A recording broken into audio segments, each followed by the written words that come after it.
They called it strange how a half-starved Mustang Colt shadowed a battle-worn veteran through the Arizona backcountry, step for step, as if clinging to its last hope. At first, Ethan Callahan tried to drive it off. Rules, scars, and the weight of old discipline told him to turn away, but the animal refused to leave. In its desperate, haunted eyes, Ethan saw something he had long buried in himself, his own loneliness staring back. What began as an unwanted burden slowly grew into a fragile bond, a test of patience and compassion for a man who had once given everything to a war that took more than it returned. And when the time came to let the Colt go, something inside Ethan cracked. The soldier who had survived loss and silence found himself kneeling in the dust, tears breaking through the armor he had carried for years. But fate had one more turn waiting. As Ethan rose, wiping his eyes, the Colt did not run into the wild as expected. Instead, it circled back, pressing its head against his chest as if refusing freedom itself. In that single, startling moment, Ethan realized the truth. Perhaps it wasn't the horse that needed saving, it was him.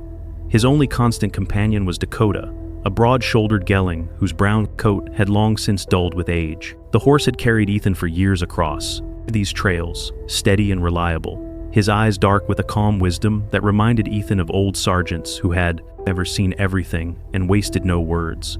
Dakota no longer moved with the fire of a young stallion. His gait was slow, his head often lowered, but his loyalty was unquestioned. Ethan talked to him the way some men talk to dogs, with muttered comments and half-jokes, not caring that no one else was listening. "Only you and me left," partner Ethan would say when saddling him at dawn. Dakota would flick an ear as if to answer. In the emptiness of the high desert, that tiny acknowledgement meant more to Ethan than most conversations he had with people. Their days followed a rhythm as reliable as the Sunday Ethan woke early, stirred coffee grounds in a dented tin pot, and sat by the stove while the liquid hissed and boiled. Sometimes he wrote a line or two in a worn leather notebook, observations about the weather, the river's level, the brass tracks he'd seen the day before. His handwriting was uneven, but the ritual mattered. He had learned long ago that routine could hold the edges of his mind together. After coffee, he saddled Dakota and rode the narrow paths along the river. He studied sign the way soldiers once studied terrain, the print of a deer near the bank, the broken stem of grass that might mean elk had passed, the claw marks of a bobcat. He noted cloud formations, the smell of moisture, or dust in the air. None of it was urgent. No one paid him to keep watch, but Ethan treated the land as if it were his post, his sector of responsibility. Scanning, observing, recording. It was how he kept the ghosts at bay. There was comfort in the stillness, too. Riding alone with the rhythm of Dakota's hooves and the creak of leather beneath him, Ethan often felt himself becoming part of the landscape, one more figure etched against the vast red rock and pale sky. Out here, he was not a failed husband or an estranged father or a veteran who couldn't adjust. He was simply a man on a horse moving through country older than memory. But the ghosts always returned. When he came home from the war, he had carried more than sand in his boots. Nights were worst. He would wake gasping, drenched in sweat, convinced for a moment that the thunder outside was artillery again, that the flashes on the horizon were mortars. He could see the faces of the men who hadn't made it back, faces frozen in the instant they were taken. He had tried to explain to his wife once in the early years, but words failed. His silence grew heavier, his temper sharper, until she packed her things and left. Their son, barely in his teens, then had drifted with her, and though Ethan sent letters for a while, replies were few. Eventually, none came. The cabin by the river became his retreat, his exile. People in town called him the old soldier or that odd fellow on the very. They didn't mean harm, but they didn't invite him in either. He bought supplies when necessary, flour, beans, ammunition, and left without lingering. He could be polite, but small talk felt foreign, even dangerous, as if each word risked opening doors he couldn't close again. On restless nights when the dreams were too sharp, he stepped outside with a flask of bourbon. He never drank much, just a swallow to steady his breathing. But he kept the bottle in the cupboard as a reminder of control. Too many men he had known had drowned themselves in whiskey. He refused to be one of them, though. Temptation sometimes pressed close. It was easier to talk to Dakota than to people.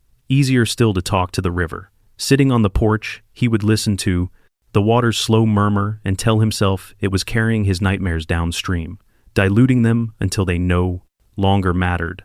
Sometimes he almost believed it. The only neighbor who came by regularly was Samuel Ortega, a rancher who worked a small spread a couple miles downriver. Samuel had a family, a wife, and grown children who visited when they could, and he always brought something with him, a cut of venison, a bundle of kindling, a bag of corn. In return, Ethan helped mend fences, or repaired tack in Samuel's barn. They rarely spoke of the past. Samuel understood that silence could be its own kind of companionship. In town, Ethan was known enough to be left alone.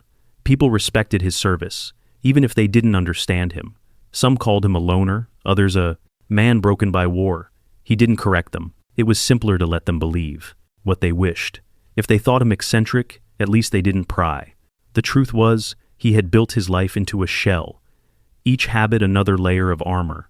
The notebook, the rides, the conversations with Dakota, the stove, steady warmth, all of it kept him, insulated from memories too heavy to carry. He had no interest in changing that. He had survived long enough to know that peace was fragile, and solitude, though bitter, was safer than hope. Late one afternoon, when the sun had begun its slow slide toward the western ridges, Ethan Callahan guided Dakota along the narrow dirt track that hugged the Verde River. The trail was familiar. He had ridden it countless times, sometimes to check on the shifting water levels, sometimes for no reason beyond the need to move and breathe. That evening, light poured through the close, scattered pine shafts of gold, breaking apart into fragments on the river's surface. The sound of water drifted up in a soft gurgle, mingling with the sigh of the wind. For years, this place had been his sanctuary. Yet that day, something felt different. The quiet seemed to carry a weight of its own, a hush not born of peace, but of watchfulness, as though unseen eyes lingered beyond the brush. Dakota felt it too. The old gelling flicked his ears back and forth, nostrils twitching. More than once, he gave a short shake of his head, the way horses did when they sensed what men could not. Ethan slowed him to a walk. Slowed him. "Easy, boy," he murmured. He let the reins slacken and listened to his soldier's instincts surfacing. He scanned the tree line, the sandbars, the eddies of shadow where anything might move. For a moment there was nothing, just the current sliding over stones. Then behind him, a flicker. He turned in the saddle. At first, it was nothing but a rustle of branches, a shape half hidden behind a clump of willow. His mind ran through possibilities. A stray dog, a coyote, maybe even a fawn, separated from its doe, but the shape still watching. When Ethan straightened and looked forward again, it slipped back into hiding. He frowned, unsettled. His gut told him this wasn't the ordinary caution of wildlife. Something was lingering, following. Dakota's ears pinned back again, and the horse snorted softly, as if confirming his thought. Minutes later, the presence revealed itself again. The brush stirred, and out stepped a figure, small, awkward, moving with a hesitance of exhaustion, but the determination of need. Ethan reined Dakota to a halt and stared. It was a fool. No more than 5 months old, the little Mustang emerged from the shadows, as though pulled forward by invisible strings. Its coat was a dull, gray, brown, blotched, with dirt and tangles. Across its ribs, the skin stretched tight, each bone stark beneath the hide. The foe's legs wobbled as it walked, trembling under the weight of its own body. But it did not stop. Its eyes dark as obsidian pools fixed on Ethan and Dakota with startling intensity. Ethan felt his chest tighten. A Mustang Foal out here alone? It made no sense. Foss rarely strayed far from their dams, and never by choice. Instinct and survival bound them to their mothers for at least a year. The sight of one wandering by itself was more than unusual. It was alarming. He shifted in the saddle, trying to read the scene. Perhaps the dam was near, hidden among the trees, though no answering movement or sound suggested it. The foe stumbled, caught itself, and kept coming. Dakota blew through his nose, neither threatening nor retreating, just watching. Ethan tugged the reins lightly, a part of him ready to press on. But he couldn't. He turned fully in the saddle, letting his eyes take in the fragile creature. The foe stopped a few yards away, head lowered, flanks heaving. For a long moment, neither man nor horse moved. Then Ethan spoke, his voice rough with surprise. "Why are you following me, kid? I don't have a damn thing to give you." The words came out harsher than he intended, carrying the gravel of weariness that lived in his throat. But instead of fleeing, the foe took another step, then another, until it was almost within reach. It lifted its head slightly, ears pricked forward, and let out a sound, a soft nicker, barely more than a breath. The sound hit Ethan like a blow. He had heard something like it once before, long ago. In the chaos of battle, a young private calling for help in a voice cracked by fear, desperate to be heard over the den. He felt it echo through him now, reverberating in the hollow spaces he thought had long been sealed. He tightened his grip on the reins without meaning to. His instinct was to stay guarded, to remember that wild horses did not seek out humans. This was unnatural, dangerous even. Yet, the nicker was no threat. It was a plea. The foe lowered its head again, and for the briefest instant, Ethan imagined it, bowing. Then it shuffled closer, eyes locked on his, as if he alone held the answer to its survival. Dakota stood steady. The old Gelling, who in younger years might have driven off an intruder, made no move to intimidate the foe. His stillness was as much a message as any gesture Ethan had ever seen. This little one was no enemy. Ethan felt his heart thud, not with fear, but with thud. Something stranger, an ache deep and unwelcome. He hadn't asked for this. He hadn't sought out companionship, least of all, in the form of a wild, half-saint-starved cult. His life was structured around silence control, the avoidance of new attachments. But the foe's eyes dismantled those defenses piece by piece. He swung a leg over and stepped down from Dakota boots, crunching on the gravel of the riverbank. He held out a hand, not close enough to touch, but enough to show he wasn't reaching for a rope or weapon. "Go on," he said quietly. "There's nothing here for you. Find your herd." The foe didn't move away. Instead, it nickered again. The sound plaintive raw, as if the simple act of calling had drained what little strength remained. Its legs trembled, and for a second, Ethan thought it would collapse, but it stood swaying, waiting for his response. He closed his eyes, exhaling hard. The image of the battlefield returned, comrades lying in the dust, eyes wide and pleading. He had carried some to safety, failed to reach others. The weight of those choices had never left him. Now, impossibly, that same weight bore down on him again, compressed into the fragile body of a wild foe. When he opened his eyes, the foe was still there, steadying itself as if bracing against rejection. "Damn you," Ethan whispered, though his voice lacked anger. "Damn you for looking at me like that." He stepped closer. The foe did not shy. Its breath was shallow, its coat rough against the evening light. But in his gaze, there was something Ethan recognized all too well. Hope fragile and desperate. Dakota shifted behind him, hooves clicking on stone, but stayed calm. Ethan reached for the notebook in his pocket, then stopped, realizing there was no entry that could capture this. Some things couldn't be cataloged or explained. For a long moment, he stood between the river and the foe, feeling the air grower as the sun dipped lower. The world seemed to narrow until there were only the two of them, the weary soldier and the forsaken Mustang, bound by an unspoken thread. Neither had chosen. He had always believed solitude was safety, yet here, staring at a creature too young to survive alone, Ethan felt solitude fracture. He couldn't walk away. Not now. The foe shifted closer still until the space between them seemed no wider than a heartbeat. It made that soft sound again, the call of one who had lost its mother. And Ethan, against every defense he had built, felt his chest ache with an answer he did not speak aloud. Ethan nudged Dakota into a walk again, hoping that putting distance between himself and the foe would resolve the situation. The Gelling's hooves crunched softly against the packed dirt of the trail, the rhythm steady and familiar. But behind them, lighter, uneven steps followed, sometimes stumbling, sometimes catching up with stubborn determination. He swore under his breath and looked back. The foe was still there, its spindly legs working hard to keep pace tilted forward, like two black arrows fixed on him. It was not a coincidence. It wasn't wandering. It had chosen him. In his head, arguments tumbled like loose rocks. Wild horses belonged to the land, to the herds that raised them. Keeping one was against every law and regulation he knew. The Bureau of Land Management would treat this as a violation, maybe. Worse. He had no barn, no supplies for such a fragile creature. Just keeping Dakota fed was work enough. What the hell was he supposed to do with a half-saint-starved foe? He clenched his jaw. Don't drag another burden into your life. Not now, not ever. But the sound of those stumbling hooves trailed him like a shadow. When he finally reined Dakota to a halt near a bend in the back of the river, the foe stopped as well. It stood just far enough away to give the impression of respect. Yet its gaze never wavered. Those eyes, dark liquid, rimmed with exhaustion, rose to meet his. Ethan felt pinned by them like a man under a searchlight. The look carried. No demand, no anger, just a raw plea that struck deeper than words. He looked away, gripping the saddle horn. That was always the danger of eyes they made you see yourself. And in that foe's gaze, he caught the reflection of his own isolation. Lost, unmed, searching for someone who might not exist. Dakota shifted, tossing his head, once then settled again. Ethan glanced at him. The old horse.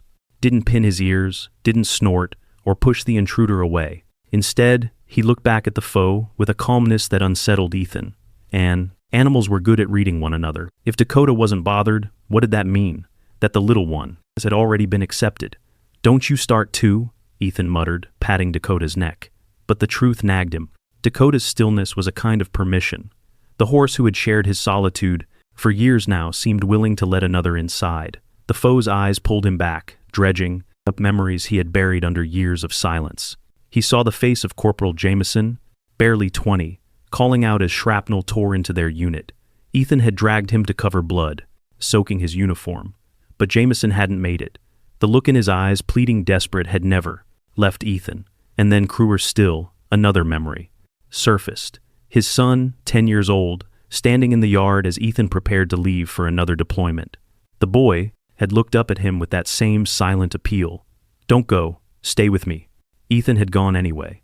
Later, when he finally returned for good, his marriage had collapsed, and his son had grown into a young man who no longer looked at him with hope, but with distance. The foe shuffled a step forward, legs trembling. Its eyes mirrored both those ghosts, comrades he couldn't save, family he had lost. All the things he had failed to protect, condensed into one fragile life standing in front of him. "God damn it," Ethan whispered. He tugged Dakota forward as though motion might break the spell. The foe followed. They moved along the riverbank's shadows, lengthening as the sun dipped lower. After a mile, the sound of stumbling came again.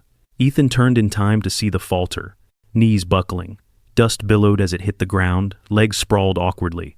For a breathless second, it didn't rise. Ethan's chest clenched. He stopped.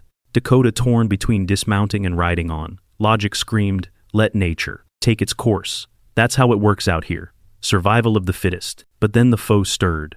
I was forcing itself upright. It staggered, made a few steps, and collapsed again. And still, even from the ground, its head lifted. Eyes locked on Ethan. That look again, pleading, unyielding, refusing to surrender. It was the look of a soldier left behind. Ethan cursed and swung down from the saddle. Dust puffed under his boots as he strode, back toward the little Mustang. The foe flinched, but didn't run. Instead, it stayed where it was, chest heaving, as if trusting him already. "You stupid, stubborn thing," Ethan muttered. He crouched beside it, pulling the leather water flask from his belt. He unscrewed the cap and poured a measure into his old steel helmet, dented from years of use. He slid it across the ground. The foe sniffed, then lapped, greedily, tongue rasping against the metal. In seconds, the water was gone. Ethan refilled it, watching the thin throat work as the liquid vanished again. When it lifted its head, drops of water clinging to its muzzle, Ethan tore a handful of grass from the riverbank and held it out. The foe sniffed, then nibbled, chewing desperately, as though afraid the offering would vanish. Against his will, Ethan felt a crack, open in the wall he had built around his life. He reached for more grasses, set it down, watched it disappear just as quickly. "All right," he said softly. "All right, kid. Let's see if you can last the night." Dakota whickered behind him, the sound low and steady. It carried less of a warning than a note of acceptance, as if to say, "So be it. He's one of us now." Ethan straightened, looking at the two. Of them, the old Saunders' horse and the half-dead foe. He shook his head, muttering more to himself than to them. "You've picked the wrong man. I can't save you. Not this time." Yet, when he swung back into the saddle and nudged Dakota forward, he didn't leave the foe behind. He went slow, letting it trail them. And when it stumbled again, he waited. The sun sank deeper, painting the river gold and crimson. In the hush of twilight, Ethan felt the weight of inevitability settle. He could still tell himself this was temporary, that tomorrow he'd send for the authorities that he wasn't getting involved. But as he glanced back one more time and saw the foe lift its head, muzzle wet, and from water, he had given eyes glinting with fragile trust. He knew the lie for what it was. By nightfall, as the shadows merged with starlight, Ethan whispered into the gathering dark, You've chosen me, haven't you? Fine. But don't blame me if I can't keep you alive. The foe nickered softly, a trembling sound that carried just enough strength to feel like an answer. By the time Ethan reached his cabin with Dakota, the evening light had thinned into a copper haze along the horizon. The foe was still behind them, legs trembling with each step, but somehow refusing to stop. Its persistence unsettled him almost as much as it moved him. They came to the shed by the river, a sagging structure of cedar planks that had once served as Dakota's shelter in younger years, but now stood abandoned. The roof had holes large enough to let in the rain, and most of the straw inside had rotted down to mold. The hinges on the door were rusted, and spider webs stretched like curtains across the corners. Ethan pulled up Dakota and looked at the ruin. The foe hovered a few paces back, swaying on its legs. For a long moment, he stood with his hands on his hips, staring at the shed, as though it were asking him a question he had no right to answer. Finally, he muttered, half to himself, half to the animal. "It's not much. Hell, it's nothing. But maybe it'll keep you alive one more night." A voice startled him. "Alive one more night. What are you up to now, Callahan?" He turned and saw Samuel Ortega approaching from the river path, a sack of tools slung over his shoulder. The neighbor's timing was uncanny as always. Samuel's weathered face held equal parts suspicion and curiosity. His gaze shifted from Ethan to the foe, and his eyebrows shot up. "Jesus," Ethan Samuel said, dropping the sack with a thud. "That's a wild Mustang Foal. What the hell are you doing bringing it here?" Ethan gave a short shrug, unwilling to explain what he couldn't explain to himself. Didn't have much of a choice. Samuel's eyes narrowed. "Choice is exactly what you had. The law says I know what the law says." Ethan cut him off. His voice carried a sharp edge, then softened, but leaving it out there would have been a death sentence. For a moment, silence stretched between them, filled only by the sound of the river and the foe's uneven breathing. Samuel sighed, rubbed a hand over his jaw, and shook his head. "You're still the same man who drags home strays, aren't you? Even when those strays weigh 200 pounds and come with legal headaches." Ethan allowed the faintest flicker of a smile. "Guess so." Samuel muttered something in Spanish, then bent to pick up his tools. "All right then, let's get this place in shape before nightfall." Together, they went to work. Ethan cleared the worst of the rotten straw, while Samuel patched a few of the roof beams with boards scavenged from the pile behind the cabin. They rat out debris, shoveled dirt, and spread a layer of fresh pine needles Samuel had brought from his ranch. Neither man spoke much. The silence between them wasn't heavy. It was practical, efficient. Now and then, their eyes met, and in that exchange, Samuel seemed to say, "What words could not? You're opening yourself again. Maybe. That's not a bad thing." When they were finished, the shed still looked ragged, but at least it was dry, and cleaner than the forest floor. Ethan led the fold inside. The animal hesitated at the threshold, sniffing, then stepped onto the fresh bedding with a tired sigh, as though its body understood this was sanctuary. "Not bad for 2 old soldiers," Samuel said, brushing dust from his hands. "Though I still say you're inviting trouble." Ethan glanced at the foe, now curled down in the straw, its sides rising and falling with shallow breaths. "Maybe so," he said quietly, "but trouble's better than a grave." The next morning, Ethan rode into town. He hadn't been to the feed and supply store in weeks, and walking through its door now filled him with an unease he hadn't felt since deployment days. Mary Peterson, who had run the shop for as long as anyone could remember, greeted him with her usual brisk warmth. "Well, Callahan," she said, "you finally come down from the hills. What'll it be this time?" "More nails grained for that old gelling." Ethan cleared his throat. "Need milk replacer for FO." Mary paused her hands mid-motion as she arranged tins on a shelf. She gave him a long look, one eyebrow raised. "Foss, since when did you start raising horses?" "I didn't," Ethan replied too quickly. "Just helping Ortega out." Mary tilted her head unconvinced, but unwilling to push. "Uh-huh, milk replacer. Then, anything else?" He hesitated. "Couple small buckets, straw bales, and a brush for grooming." At the counter, 2 men from town were waiting to pay for fence posts. They exchanged a glance. Then one of them muttered just loud enough to be heard, "Guess the old soldier's got himself a pet project." The other chuckled. Ethan ignored them, kept his eyes on Mary as she tallied his items. Still, the back of his neck burned. He hated the weight of curiosity of whispers he couldn't control. As he loaded the supplies into his truck, he told himself it didn't matter. Let them talk. But he knew how towns worked. Whispers grew legs. Back at the cabin, Samuel had stayed on checking the fence line while Ethan unpacked. The foe was still weak, lying down more. Then it stood. Ethan mixed the milk replacer awkwardly, unsure if he was doing it right. He poured some into a bucket, knelt beside the foe, and coaxed it closer. It lapped hesitantly at first, then, with surprising hunger, draining it until its muzzle shone with foam. "Spirit," Ethan murmured suddenly, the word slipping out before he realized it. Samuel, leaning in the doorway, frowned. "What? That's its name?" Ethan said. "Spirit, because it didn't quit." Samuel studied him, then nodded. "It's fitting." Dakota stood nearby, watching everything, with a calm dignity of age.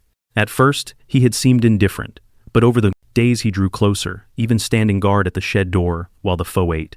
Sometimes, Ethan caught him lowering his head to sniff at the youngster ears, soft as if passing silent approval. Ethan noticed something else, too. Spirit would not eat unless he was close. When Ethan stepped away, the foe would pause, eyes following him until he returned. Only then would it resume chewing with visible relief. The attachment unsettled him, but he could not deny it warmed something in his chest that had long been cold. Days stretched into a week. The foe's coat grew glossier, less matted. Its ribs still showed, but not as sharply. Eyes, that once seemed dulled by hunger, now gleamed with brightness. One afternoon, Ethan watched Spirit gather the courage to trot a few uneven circles inside the shed. The movement was clumsy, but when the foe returned to press its nose against his sleeve, Ethan felt something stir inside. Him, an echo of pride, of hope. "You're tougher than you look," he whispered. Spirit blew a warm breath against his hand, as though agreeing. And with each small recovery, Ethan found himself changing too. It began subtly. Spirit would whicker softly whenever Ethan stepped away, and silence would only return when he came back into sight. At first, Ethan stayed out of obligation. Someone had to make sure the foe ate. But soon he realized he was lingering, longer than necessary. Sitting on a stool in the corner of the shed, he'd leave through his battered notebook, jotting weather notes or sketching the outline of a ridge. Sometimes he repaired Dakota's old tack, letting the steady scrape of leather fill the quiet. Spirit would watch him, ears flicking, eyes following every motion. The knowledge that another living creature depended on his presence was strange, heavy, but it wasn't the crushing weight he had feared. Instead, it gave his days a shape, a reason. One evening, as dusk painted the river, Silver Samuel leaned against the fence, arms crossed. "You realize, Ethan," he said, "that your life doesn't look so empty anymore." Ethan didn't answer right away. He was watching Spirit nose through the straw, nudging closer until its muzzle brushed his boot. He reached down, stroking the rough fur along its forehead. And, for the first time in years, his part didn't feel like a locked chest. "Maybe," he said finally. "Maybe not as empty." One late afternoon, Samuel Ortega arrived, carrying a bale of straw over his shoulder. The sun was low, and the light fell through the gaps in the shed roof like golden blades. Ethan was already inside, watching Spirit nose through the bedding, his frame filling out more with each passing day. The foe's coat was beginning to show a sheen that hadn't been there before, and when it lifted its head, the strength in its eyes made Samuel pause. "You've done right by it," Samuel said, finally setting down the bale with a grunt.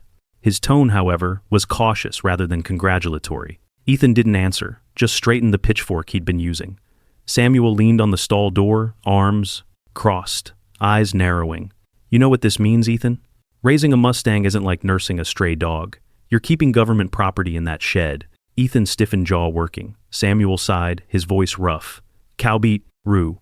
Keeping it against the law, but leaving it back there in the dust would have been the same as killing it." He paused, gaze searching Ethan's face. "And from the way you're looking at it now, I think you've already made your choice." Ethan said nothing. The silence was more telling than words, and Samuel knew it. His friend was already in too deep to pull back. The rumors began the very next day. A boy from town out fishing along the river caught sight of Ethan walking Dakota to the meadow behind the cabin. Spirit trailed beside them, smaller, clumsier, but clearly following. The boy ran home wide-eyed, and by morning his story had spread. The old soldier's got a baby Mustang tagging after him. In the feed store, whispers started to take shape. Callahan's keeping a wild foeman, said, while buying nails, saw him leading it to water. Mary Peterson thought back to the strange order Ethan had made days earlier. Milk replacer buckets, grooming brushes.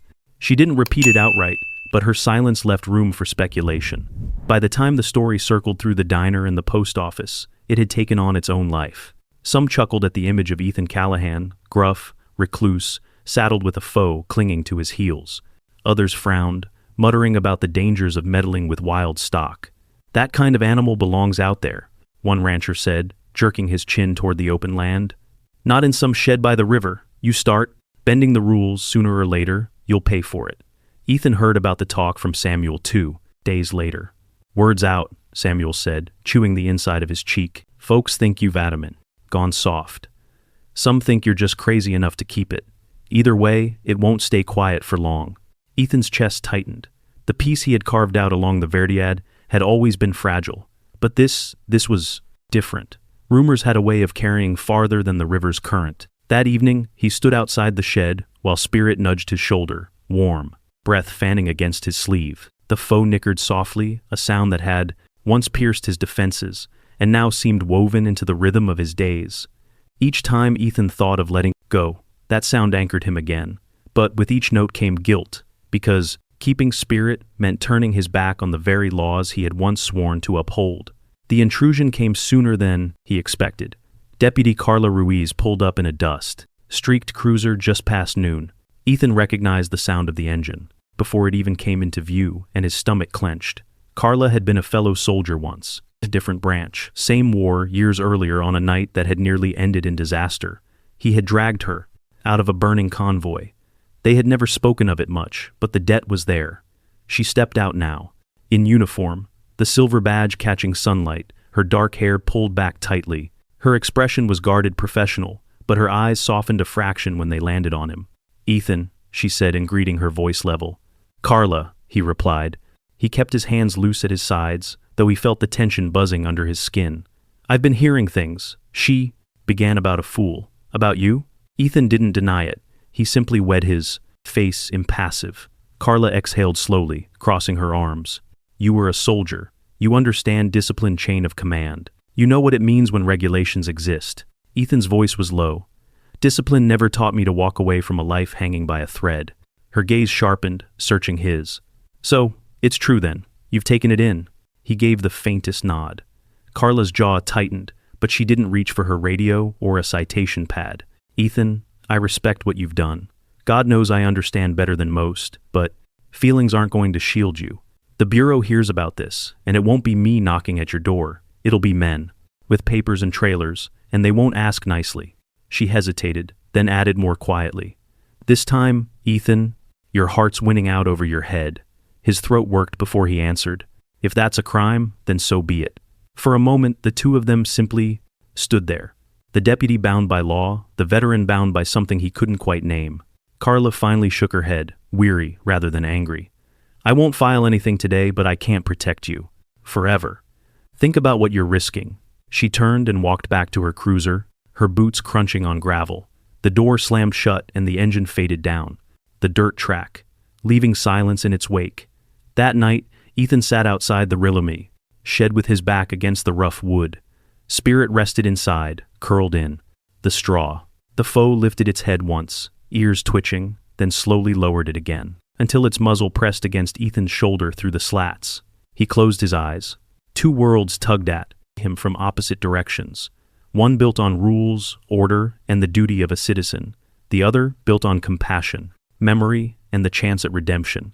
He thought of comrades whose cries had gone unanswered, of his son, who no longer spoke to him, of the weight of every failure he carried. The foes shifted, letting out a soft breath, and in that sound he heard a verdict clearer than any law. "If this is wrong," he whispered, "into the dark, then I'll carry it. I'll take whatever comes."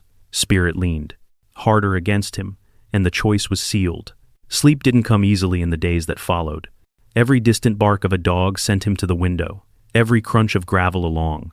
The road made his hand twitch toward the rifle he kept by the door. He rose 2-3 times a night to check the shed to make sure Spirit was still there, still breathing. The foe had become the axis around which his days turned. Feeding, cleaning, watching it consumed him, and strangely, it steadied him. Yet with the comfort came dread. The stronger Spirit grew, the more Ethan feared the knock on the door that would take it all away. Dakota, wise and patient, seemed to sense the storm gathering. The old Gelling often lingered by the shed, standing close as if lending his silent strength. Ethan found himself grateful for the presence of both horses, one old and steadfast one, young and stubborn. Together, they reminded him of something he had almost forgotten, that even in the harshest country, survival was bound up in loyalty. But as the night stretched longer and the rumors spread wider, Ethan knew the fragile sanctuary he had built could not hold forever. The sound came early in the morning, long before Ethan was ready for it. The low growl of an engine climbed the dirt road that led to his cabin, coughing dust into the pale light of dawn. He stepped off the porch, mug of coffee in hand, and stood rigid. It had taken longer than he expected, but not long enough. The rumors had found their mark. Samuel appeared from the direction of the river, had pulled low, face tight. "They're here," he said simply. "The bureau got a complaint." Could have been anyone in town. Ethan's hand clenched around the mug, until the porcelain creaked. He had told himself this moment was coming, had prepared in his mind for what he'd say when it did. But now, standing in the stillness of morning, with the shed at his back and Spirit shifting inside, he felt his chest tighten. "You can't hide it forever," he thought. "But I'll be damned if I let them treat him like paperwork." The truck rolled to a stop, and two men stepped out. One was tall and broad, with a uniform that looked stiff, even in the desert Sunday. The other carried no badge, just a leather satchel and a camera slung around his neck. The second man approached first, his stride steady but unhurried. He looked to be in his early 42s, trim beard, flecked with gray eyes, sharp but not unkind. "Mr. Callahan?" he asked, voice calm. Ethan gave a curt nod. "I'm Dr. Aaron Miles. I study wild horses in this region. With me is Ranger Officer Daniels from the Bureau of Land Management." The ranger came forward. Next, boots crunching hard on gravel posture, bristling with authority. He gave no nod, just a curt once-over that felt more like an inspection than a greeting. Dr. Miles extended a hand. Ethan hesitated, then shook it. The man's grip was firm, his palm warm. It wasn't the greeting of a bureaucrat, but of someone accustomed to working outdoors in field, in sweat and dust. "We heard you may have taken in a foe," Dr. Miles continued. "We'd like to see it." Ethan stiffened. "He's not a specimen," he said flatly. "I didn't say he was," Dr. Miles replied, his tone even. "But if you've kept him alive this long, you deserve credit. I just like to see his condition, that's all." Something in the man's eyes, earnest, measured, kept Ethan from slamming the door on him. He jerked his chin toward the shed. "He's in there." Dr. Miles approached slowly, notebook already in hand. He moved with the quiet patience of someone who understood animals, careful not to startle. Daniels followed a step behind his gaze, sweeping the yard like a lawman searching for contraband. Inside, a Spirit lifted his head. His ears twitched at the sound of boots. But, instead of shrinking back, he stepped forward. His nostrils flared, catching the scent of strangers. "Well, now," Dr. Miles murmured. He crouched slightly, extending his fingers, but not closing the distance. Spirit sniffed once, then took a tentative step closer. To Ethan's astonishment, the foe stretched his muzzle to the man's hand and brushed it lightly. Dr. Miles scribbled quickly in his notebook. Coat dull but improving, ribs visible but filling, eyes clear, weight low for age but survivable. He glanced up. "He's stronger than I expected." Ethan's chest swelled of fierce pride, rising despite himself. Spirit had lived because of him, because of sleepless nights and careful feedings. But the moment broke when a crow caught overhead. The harsh cry startled Spirit. The foe leapt back, ears pricked legs, stiff nostrils flaring wide. For an instant, he looked ready to bolt to crash through the boards if necessary. "Good," Dr. Miles said softly, making more notes. "Bonded to people, yes, but the wild instinct is still intact." Ethan stood by, torn between relief and dread. Every gesture of trust Spirit had, and shown, tied him closer. But every flash of wildness reminded him of what the foe truly was. Not his, never his. After a while, Dr. Miles stepped outside, gesturing toward the shade of a cottonwood near the fence. "Can we talk?" They sat on two old crates, Dakota grazing nearby, Spirit shifting restlessly within earshot. For a time, they watched in silence the fold nudging at a pile of straw. Dr. Miles spoke first. "He's chosen you, Mr. Callahan." That's rare. Animals don't make bonds lightly. Ethan's eyes stayed on the shed. Chosen me, or just needed water bad enough to risk it? Maybe both, Dr. Miles conceded. But look at him now. He trusts you. Still, trust isn't the same as belonging. Ethan turned sharply. Belonging. He was dying out there. If I hadn't brought him in, he'd be buzzard bones by now. Where exactly did he belong? Then Dr. Miles folded his hands, choosing his words with care. I don't deny you saved him, and you deserve respect for that. But his future can't be in a shed beside a river. His future lies where his instincts can carry him out there in the wild with others of his kind. The words hit Ethan harder than he expected. He thought of the men he had pulled from firefights, of the ones he had saved, only to send them back to their units. Saving them hadn't meant keeping them. It had meant letting them return to where they belonged, even when he wanted to hold them close. He looked down, voice low. Sometimes letting them go feels like betrayal. Sometimes it's the only way to love them fully, Dr. Miles said quietly. The moment fractured when Officer Daniel stepped forward, a folder in his hands. Mr. Callahan, he said brusquely, you are in violation of federal law. That foe is government-protected property. It must be surrendered immediately. Ethan's spine stiffened. Property? That's a life in there. Daniel's voice stayed clipped. Wild horses are not pets. They are resources of the public land, not possessions of private citizens. You're holding him illegally, and I have the authority to seize him. He snapped the folder open, displaying official documents. Samuel shifted uneasily at the fence, fists curling.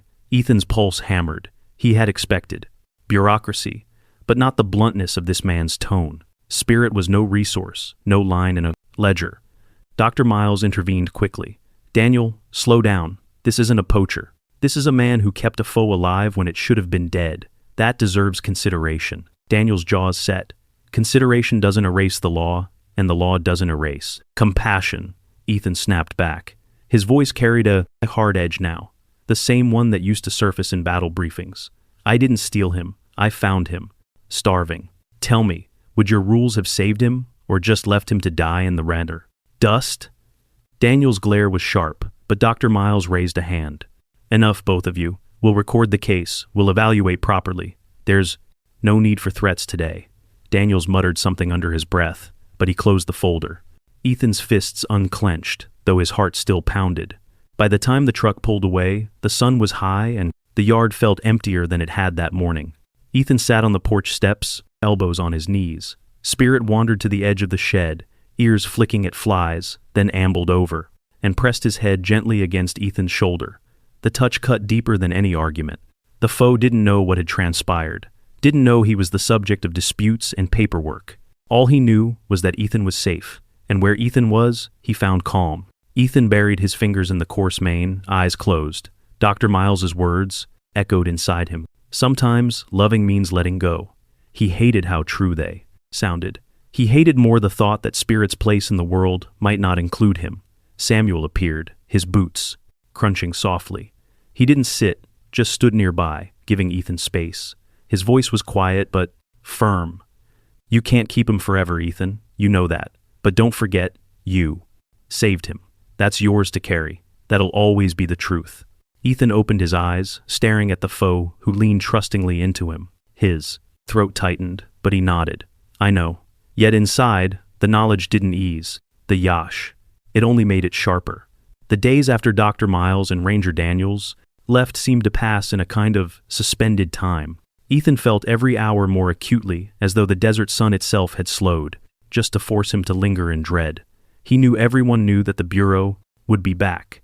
Samuel had said as much, and Miles had hinted at it gently, though Daniels had left no doubt. So, Ethan did what he could with the time left. He walked Spirit out to the meadow each morning, letting him nibble at the grass beside Dakota. The foe had grown stronger, more sure on his legs, but still hugged close to Ethan's side as though tethered by an invisible line. He would trot a few steps, kick up dust in an awkward burst of play, then spin, back to press against Ethan's thigh or nudge Dakota's shoulder. Ethan laughed, sometimes a sound rusty in his own ears. But the laughter always ended in a stab of pain. Every affectionate nudge, every moment of trust was a reminder of the day looming ahead. Samuel came by often, sometimes carrying hay, sometimes just standing with Ethan to watch the animals. Neither said much, They didn't have to. Both knew these were borrowed days. It became impossible to deny the bond. Spirit had started copying Dakota's habits, standing patient when Ethan looped a rope around the Gelling's neck, pricking his ears at the same whistle. When Ethan called from the porch, Dakota lifted his head, and Spirit lifted his too eager, almost smiling in his equine way. The foe tapped a hoof against the shed door when feeding was late, just as Dakota sometimes pawed the ground before being saddled. Ethan saw it and felt his heart wrench. The fool wasn't just surviving now. He was learning, adapting, imprinting. He's not just a wild thing anymore. Ethan thought one evening, leaning against the shed door. He's mine. God help me. He's mine. But the thought made his chest tighten, until it was hard to breathe. Because that was the truth he wasn't allowed to claim. The morning the truck arrived, the air itself felt heavier. A pale haze clung to the hills, muting the sunlight. Ethan had been awake since before dawn, sitting with Spirit in the shed, stroking the colt's growing mane, listening to the steady sound of his breath. The low rumble of tires on gravel came, like a judgment. Ethan rose stiffly, his throat raw. Samuel stood beside him in the yard, silent, his face carved in sympathy, but offering no easy comfort. The Bureau's pickup appeared at the end of the dirt road, a trailer rattling behind. Dust billowed, swallowing the mesquite shrubs. Ethan felt his knees weaken. The truck rolled to a stop, the engine idling low. Two men climbed out, one in uniform, Daniels's jaw set like stone. The other Dr. Miles, his eyes downcast movements, deliberate, as though he carried the weight of what was about to happen. Spirit, hearing the commotion, nickered from inside the shed. The sound made Ethan flinch. It was a call of recognition, of expectation. He thought it was for him, but it pierced him all the same. Miles approached slowly. "Ethan," he said, voice softer than the morning light. Daniels followed a folder of papers already in hand. "Mr. Callahan, today's the day." Ethan swallowed hard, staring past them, at the rising dust, his hand clenched and unclenched at his side. Behind him, Spirit shifted restless, sensing the wrongness of the moment. When the shed door swung open, Spirit darted forward straight to Ethan, pressing his muzzle against his chest. The foe's eyes rolled white as the two Bureau men advanced. His hooves scuffed, the ground, tail lashing. "Easy," Ethan whispered, placing his hands against Spirit's face. "Easy, boy." But there was nothing easy about it. One of the handlers stepped in with a rope, but Spirit shied violently, wheeling away and slamming against the stall wall. He let out a piercing cry, high and raw, a mix of terror and pleading. Ethan felt the sound carved through him like a blade. Every time the handler tried again, Spirit dodged, circling back to Ethan, eyes wide, nostrils flaring. He pressed close body, trembling as though Ethan alone could save him from whatever threat these strangers posed. Samuel turned his head away, unable to watch. Ethan's jaw quivered. He understood in that instant if he allowed this to go on, Spirit would hurt himself, thrash until bloodied, terrified. That wasn't the ending the foe deserved. So Ethan did the only thing left. He sank to his knees in the straw. Spirit froze, ears flicking, then lowered his head and into Ethan's arms. Ethan wrapped his hands around the colt's face, pressed his forehead to the soft curve of its muzzle. His voice broke as he whispered, "Go, Spirit, don't come back, boy. If you come back, I'll never be able to let you go again." The foe stilled his trembling, easing as, though the words themselves calmed him. He leaned into Ethan's shoulder and, breathing deep and warm, like he understood. For a long, timeless moment, they stayed. That way, man and foe clinging to each other against the inevitable. Tears blurred Ethan's vision. He hadn't cried in years, not since the war, not since his marriage collapsed. Not even at the graves of comrades. He had locked it all away, believing himself too hardened, too emptied for tears. But now, kneeling in the straw with a Mustang Foal pressed to his chest, the dam broke. It came in a rush. Sobs dragged. From a place he hadn't touched in decades. Grief for the men he couldn't save for. The family he had lost for every night, spent alone in silence. All of it poured out now, carried on the back of this one unbearable goodbye. Samuel stepped forward, laying a hand on Ethan's shoulder. His voice was rough, almost breaking itself. "Let it out, brother. No one here will judge you." Even Dr. Miles bowed his head, giving space, his expression solemn, respectful. Daniel shifted uncomfortably, but didn't interrupt. Ethan held Spirit tighter, tears soaking the foe's coarse man. "You were my second chance," he choked out. "My second chance at doing something right." Spirit gave a soft, trembling whicker, as though answering. At last, Ethan released him. He rose slowly, wiping his face with the back of his sleeve. His eyes were red but steady. He met Dr. Miles's gaze and gave a single nod. The handlers moved in again. This time, Spirit didn't fight. He stepped reluctantly toward the trailer head, turning back, with every step, eyes fixed on Ethan. He cried out once, twice, a desperate sound that clawed at Ethan's chest. Ethan didn't move. He stood rooted fists, clenched at his sides, nails digging into his palms until they hurt. The trailer door clanged shut with a metallic finality. The sound rang through the yard like a gunshot. Ethan flinched, shoulders tightening. It felt like the closing of a coffin. The engine roared to life. The truck began to roll wheels, crunching over gravel. Spirit's cries echoed from inside the trailer, muffled but sharp. Ethan stood frozen, watching as the vehicle shrank down the dirt road, a cloud of dust billowing behind and beside him. Samuel let out a long breath. Dakota ambled forward and pressed his head against Ethan's arm. At the old Gelling's presence, steady and grounding, Ethan reached up automatically, resting a trembling hand on the horse's neck. The road was empty now, but for the fading trail of dust. The shed stood silent, the straw inside, already seeming like a memory. Ethan's eyes stayed fixed on that emptiness. It felt as if someone had cut out a piece of his heart and hauled it away in that trailer. But beneath the pain, deep inside, a faint thread of clarity emerged. He had done what he could. He had given Spirit Life shelter a chance to grow strong again. And now, he had done the harder thing, given him back to the wild where he belonged. Samuel spoke quietly. "You did right, Ethan. He'll live. That's because of you." Ethan's throat tightened, but he managed a small nod. The truck was long gone, but Ethan still stood in the yard, as if rooted to the ground. The plume of dust had settled. The rumble of the engine had faded into silence. Yet the air seemed to hold the echo of Spirit's last cries.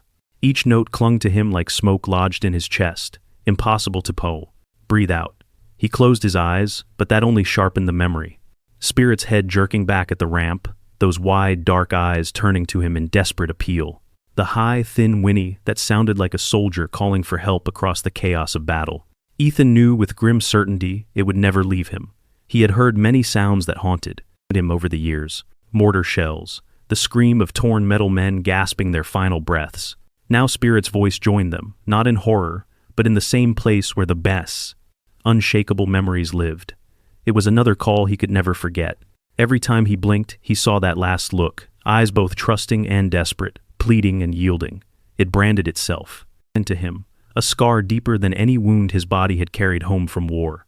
The shed by the river fell silent again. Ethan pushed the door open the next day, and the emptiness struck him like a physical blow. The air inside still held the faint musk of the foe mixed with the sharper scent of fresh straw. The bedding lay scattered, pressed flat where Spirit had rested. Hoof prints dotted the dirt floor, small crescents stamped into the earth, the only evidence that life had once pulsed here. He crouched and brushed a finger across one of the prints. It was cool now, lifeless, but he could almost feel the warmth that had been there. The shed had always been a shell, a forgotten structure he hadn't cared to mend. Now it felt like a hollow chest, emptied, after briefly holding a beating heart. The silence that filled it wasn't the dead kind he had known before. It was different. He realized with some surprise that he didn't feel numb. He felt the ache of loss, sharp and cutting. But it wasn't the void he had lived in for years. It was grief that acknowledged something had been real, however brief. When he returned to his cabin, the air seemed thicker, quieter. But the oppressive weight that had long blanketed the place wasn't there in the same way. For so long, Ethan's life had been defined by paralysis. His nights were riddled with dreams of fire and screams, his days filled with silence and the dull routine of survival. He had convinced himself numbness was safety, that closing off meant the world couldn't wound him further. But Spirit had cracked that armor. The foe's insistence on following him, on trusting him, had forced Ethan to feel again anger, fear, tenderness, even joy. And now, even as sorrow pulled in his chest, there was something different at the core. The weight of his memories remained, but they no longer pressed him into the ground. Somehow, impossibly, they felt lighter. Spirit had been a mirror, reflecting the parts of himself. Ethan had tried to bury the soldier who couldn't leave someone behind, the father who had once been looked at with trusting eyes, the man who still had something to give, even if he doubted it. Looking at Spirit had been like looking into his own younger self, lost, trembling, still reaching out for connection. And by answering that call, Ethan had rediscovered a part of himself he thought was gone forever. Painful as it was, Spirit had proved something, that attachment was worth the ache of loss, that life meant risking hurt in order to feel alive at all. A few nights later, Samuel came by. He carried a wrapped bundle of smoked meat under one arm, his boots crunching against the gravel with steady rhythm. He found Ethan sitting on the porch, staring out at the river as twilight deepened. Without a word, Samuel set the bundle down and lowered himself onto the step beside his friend. For a long time, they sat in silence, cicadas buzzing in the grass, the last streaks of orange light bleeding from the horizon. Finally, Samuel spoke, his voice low. "You did what had to be done." Ethan's jaw clenched. He didn't answer. Samuel placed a hand on his shoulder, firm but gentle. "You saved him, Ethan, whatever comes after. That's the truth. Sometimes saving them is enough. Sometimes that's all we can do." Ethan exhaled slowly. The words slid into him, easing a pressure he hadn't known he was still holding. He gave a slight nod, not agreement exactly, but an acknowledgement. The two men remained there, saying little more, the weight of unspoken understanding settling between them. For Ethan, the silence wasn't heavy, it was shared, and that made all the difference.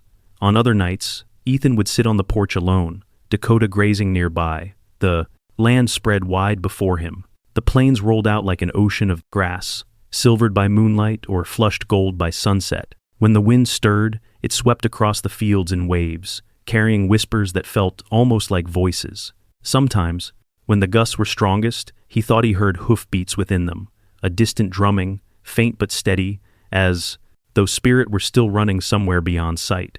He let himself believe it. He pictured the foe, grown stronger muscles filling out mainstreaming as he raced with others of his kind. He imagined Spirit cresting a ridge, free and alive the way he was meant to be. The image brought both ache and solace. Ache because Spirit was no longer his. Solace because Spirit was no longer alone. And in that paradox, Ethan found a strange peace. One evening, leaning back in his chair, he whispered aloud into the night words carried off by the prairie wind. "Love isn't holding tight, it's letting go so they can live." The truth settled deep in him, resonant as a bell. Spirit hadn't been his to keep. He had only been given the gift of shepherding him through a dark passage. Releasing him wasn't failure. It was the final act of care. And in doing so, Ethan felt something shift inside, as though a heavy lock had clicked open. He thought of the past. He had carried comrades gone, a marriage lost, a son estranged. For years, all of it had been deadweight chains binding him to solitude. But letting Spirit go had shown him another way. That release could be an offering, not a defeat. In sending the foe toward life, he had let part of his own past slip away as well. The ache remained, but alongside it was something new. An ember of calm, a fragile thread of grace. Weeks passed. The shed returned to its original state, a structure half forgotten, filled with tools again, instead of the fragile breath of a foe. Yet Ethan couldn't bring himself to sweep away the last faint hoof prints. He left them as if they were signatures carved into the earth, a reminder etched deeper than wood or stone. Some mornings he found himself reaching for the old notebook he kept in his pocket, where once he had filled it with weather notes and stray thoughts. Now he jotted memories of Spirit the way the foe had, rested his head against his shoulder, the sound of his knicker at feeding time, the stubborn determination in his eyes. Writing them down felt less like clinging and more like honoring. He didn't know if he would ever see Spirit again. Perhaps the foe would vanish into the herd unrecognizable as he grew into a wild stallion. Perhaps Dr. Miles would one day send word of his progress. But in a sense, it didn't matter. Spirit was out there, alive, free. That was enough. One night, as the wind swept hard across the valley, Ethan sat alone and thought of Linda, his late wife, whose absence had carved so much emptiness into him. She had always said, "Everything deserves a chance. Sometimes we're the only chance they get." He smiled faintly, the ache of loss softening into gratitude. He realized that Spirit had been her, voice echoing across the years, reminding him of what mattered. "I gave him that chance, Lynn," he murmured into the dark, "just like you would have wanted." For the first time in a long time, the words didn't feel like a plea. They felt like peace. The night deepened, and Ethan sat quietly listening. Somewhere beyond the horizon, wild horses ran, He couldn't see them, couldn't prove they were there. But in his heart, he felt their presence. The thunder of hooves on hard ground, the rush of wind through manes, the call of freedom that no fence could contain. And in that sound, imagined or real, he heard Spirit, alive and whole, carrying with him the bond they had shared, not erased, but transformed. Living on in the wildness where he belonged, Ethan breathed deeply, the cool night air filling his lungs. The emptiness was still there, but it no longer hollowed him out. It shaped him instead, the way a river carved a canyon. He had loved, and he had let go. And in that paradox, he found a kind of redemption he had thought forever beyond reach. 6 months had passed since the trailer had taken Spirit away. 6 long turns of the moon over the Verde, each season, painting the land with its own harsh beauty. The shed by the river had returned to its practical use.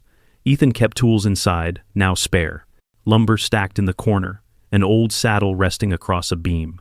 But no matter how many objects filled the space, he could still see the outline of a fold in the straw, and the memory as vivid as a shadow burned onto stone.